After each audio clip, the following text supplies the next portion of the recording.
Baik, bismillahirrahmanirrahim. Assalamualaikum warahmatullahi wabarakatuh. Alhamdulillahilladzi allafa baina qulubina wa ja'alana ikhwanan mutahabbina abidina daimina mujahidina fi sabilih. Asyhadu an la ilaha illallah syahadatu sidqin wa haqqin wa asyhadu anna Muhammadan abduhu wa rasuluh shadiqul wa'dil amin amma ba'du. Pertama-tama kita panjatkan puji dan puji syukur atas segala nikmat yang Allah berikan kepada kita. Terutama satu poin kesyukuran karena teman-teman diterima nih di SMA itu Mabes Klaten. SMA yang jadi impian banyak orang ya, banyak sebenarnya yang pengen masuk tapi akhirnya Allah yang mengizinkan teman-teman untuk masuk. Satu poin kesyukuran selain poin-poin kesyukuran yang lain, nikmat iman, nikmat Islam, sehat dan lain sebagainya.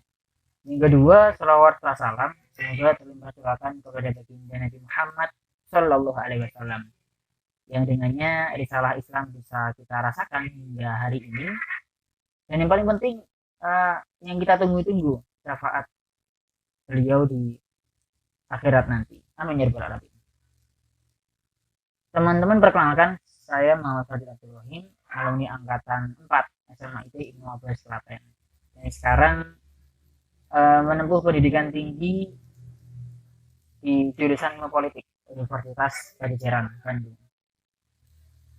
Oke, ya kita bahas sedikit tentang dua hal ini ya.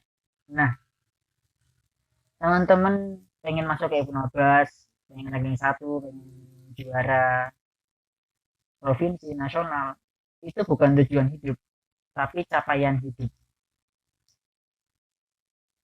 Maka harus tahu perbedaannya tuh.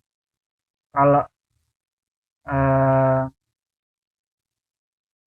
tujuan hidupnya pengen masuk Ibnu Abbas, ya mungkin setelah itu akan bingung. Setelah itu masuk Ibnu Abbas harus ada capaian-capaian lagi untuk menuju tujuan hidup kita. Nah, kadang orang tuh kayak bingung gitu. Dia misalnya masuk Unpad, ya udah nih aku masuk Unpad, terus habis masuk Unpad aku ngapain ya? Nggak jelas gitu. Karena mungkin capaiannya hanya tujuan hidupnya yang masuk Unpad kayak gitu. Dan lagi-lagi tujuan hidup itu bukan dicapai teman-teman, tapi dijalani. Artinya bukan kepada hasil, tapi bagaimana kita berproses dengan lika-liku tantangan yang ada. Seperti itu.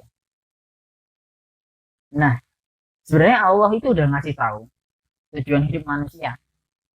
Nah, ini disampaikan di Az-Zariyat ayat 56, A'udzubillahi minasyaitonirrajim. Wa ma khalaqtul jinna wal insa illa liya'budun.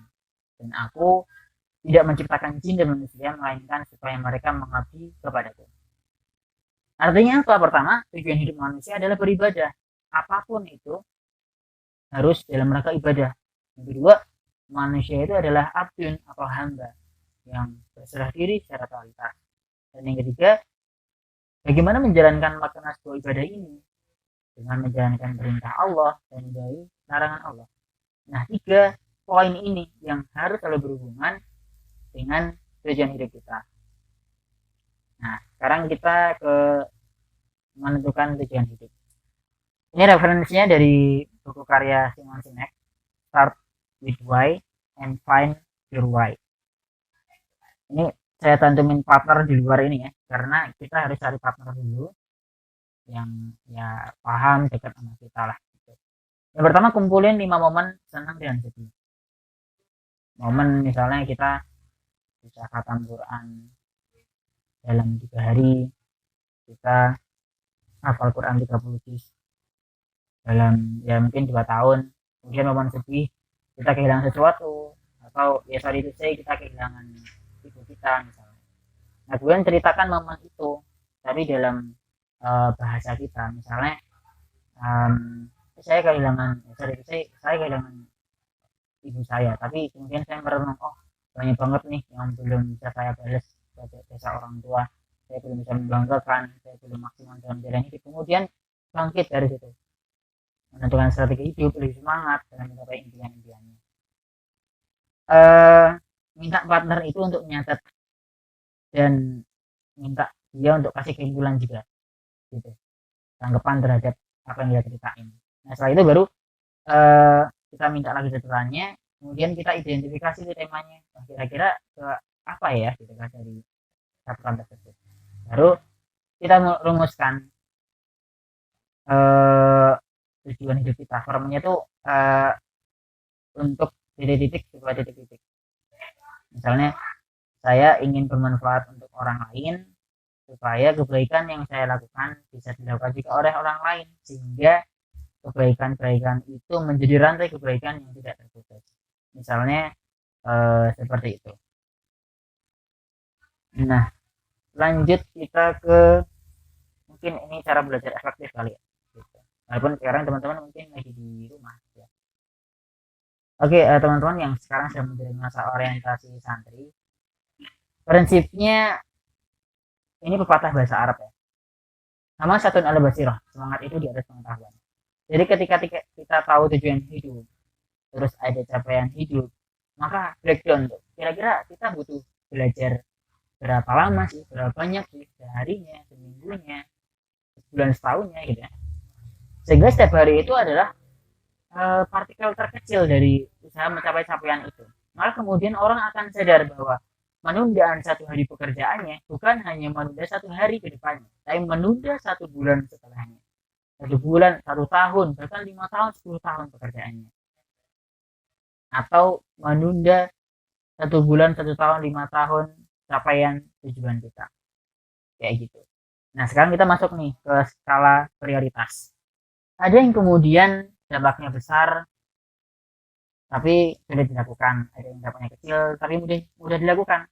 Tapi yang dicari adalah yang dampaknya besar dan mudah dilakukan segera. Itulah tafsir dari yang kita kenal dengan prioritas, kayak gitu. Kalau Ustadz Ali Gufron, wakil direktur BPK 15, itu menyampaikan pakai ini 4 kuartal. Kuartal pertama itu penting mendesak, kuartal kedua penting kurang mendesak, kuartal ketiga kurang penting mendesak, dan kuartal keempat kurang penting kurang mendesak.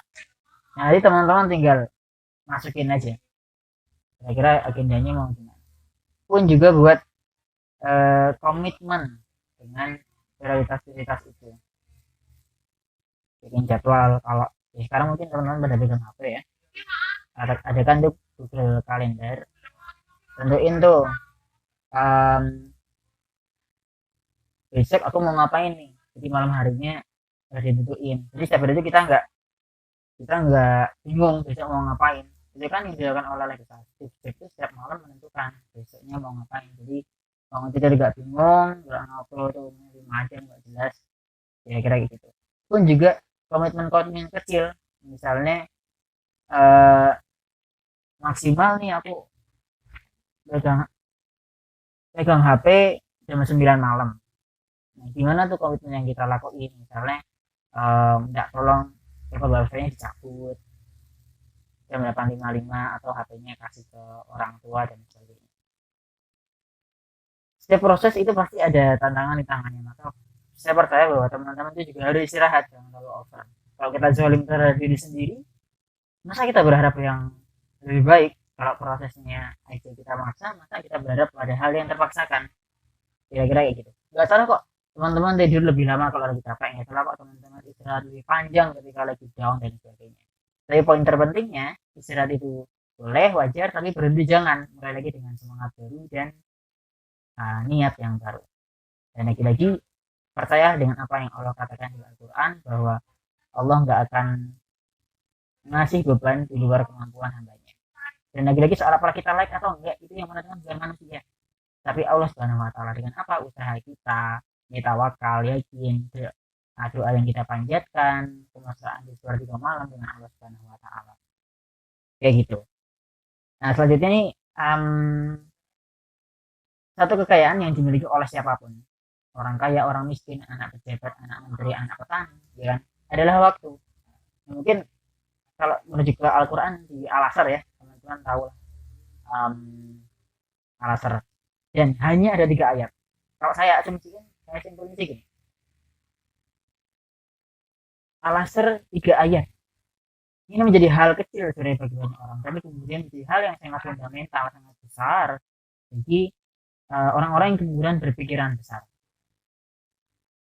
Soal waktu jangan pernah diremehkan, dimanfaatkan dengan sebaik-baiknya, ya gitu. Nah mungkin itu yang ingin saya sampaikan untuk kesempatan kali ini.